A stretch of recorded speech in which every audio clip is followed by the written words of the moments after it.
the core being livestock value chain. Now, earlier on, way earlier, actually, I had a conversation with the then livestock PS, Harry Kimutai, who is now PS Medical Services, and I started by asking him the place of MSMEs in the livestock value chain. Thank you.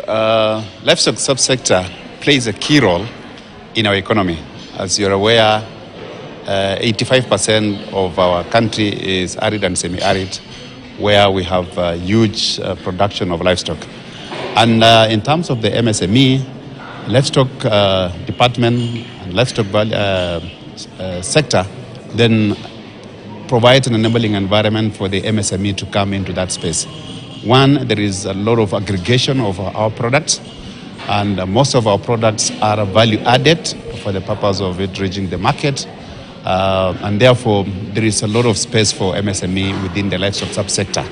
And we are urging the cooperative societies, for example, those who are aggregating milk, do collect them. After that, they sell it to the processors. And the processors, again, also have the distributors within the value chain. And all this creates a blocks of the MSME within the value chain. Yes. Okay. Because when you talk about MSMEs, one of the biggest issues that do come up is challenges. First of all, majority of them say they don't survive past their 5th birthday. That has been a statistic for a very long time. But specifically looking at the livestock subsector, what is the cry of the MSMEs in this subsector? The cry of the MSME within the sector is basically support for value add, because there's a huge potential and opportunity for support in the value add. The products are available. If I take one of it being dairy, for example, our dairy sector is vibrant and is supplying to our processors.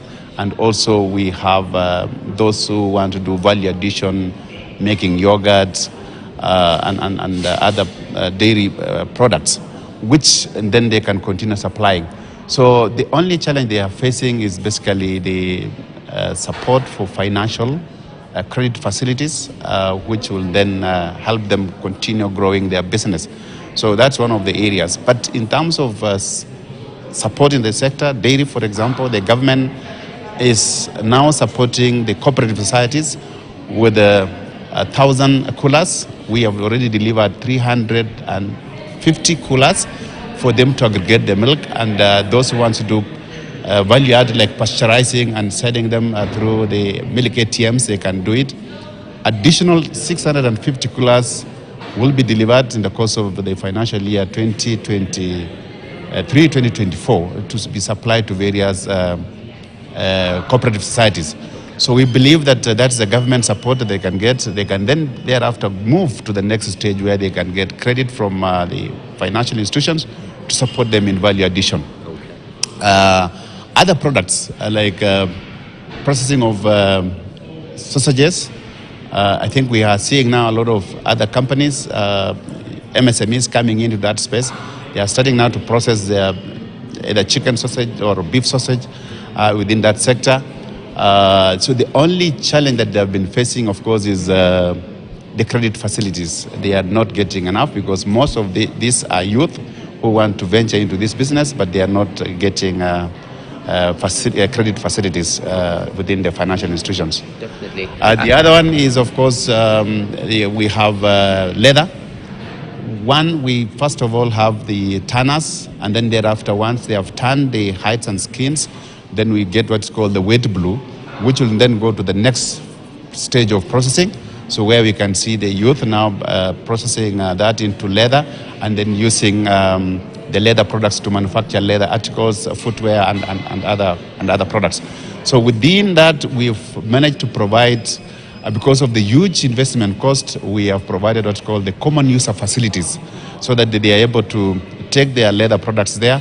They manufacture, if it is wallets, if it is belts, if it is handbags, they can manufacture within the common user facility so that they are able to continue selling. So one of the challenges has been the investment cost. The initial investment cost in such kind of venture is a bit expensive and it's difficult for some of the youth and the MSMEs to come into that space. Okay. But we as a government, we are providing support to make sure that such facilities can be used commonly at a reduced cost.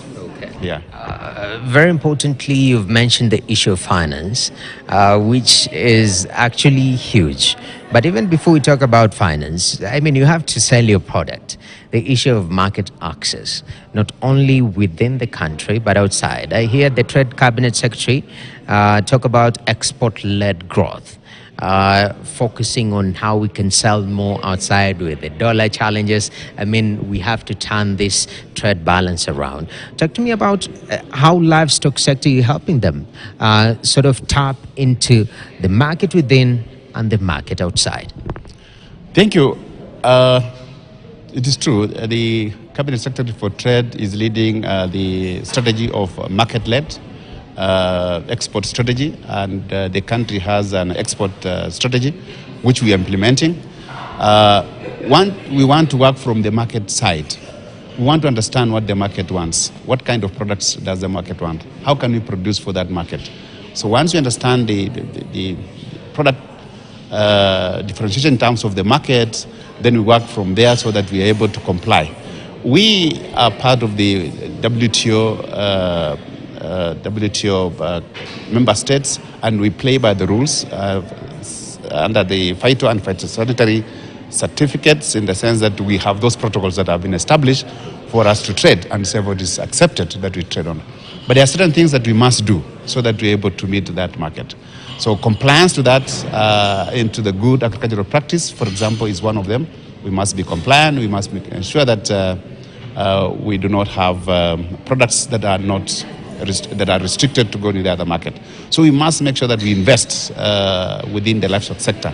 For us, our biggest challenge has always been to reach some of the markets. One of our biggest challenges has been animal diseases, especially trade-related diseases, what's called transboundary animal diseases, which therefore, if there is an outbreak of a disease, it automatically shuts our products, livestock products, from reaching that market. So you must make sure that we work on our sanitary issues. You must make sure that our animals are clean every time, so that we're able to satisfy that market, because we need continuity within that area. What are we doing within the livestock sector, for example? We are now coming up with for a long time, we've not had private sector coming into the space of investing in livestock, especially supporting the pastoralists and supporting the livestock farmers. So we have within the State Department for Livestock, we have developed, with the support of World Bank, we developed a project that is geared or targeting the 21 ASAL counties in terms of providing credit facility at a subsidized rate to the private sector who want to invest in feedlots. We are also supporting them with the available land, what's called the famous holding grounds, livestock holding grounds. We want to lease them to the private sector to come and use it to produce fodder, to have the feedlots within those areas, and they are able now to produce enough and within certain parameters that will be able to meet certain markets. So as a department, we have those programs to incentivize the private sector to come in this space, because as I mentioned earlier, one of our biggest challenges has always been the credit.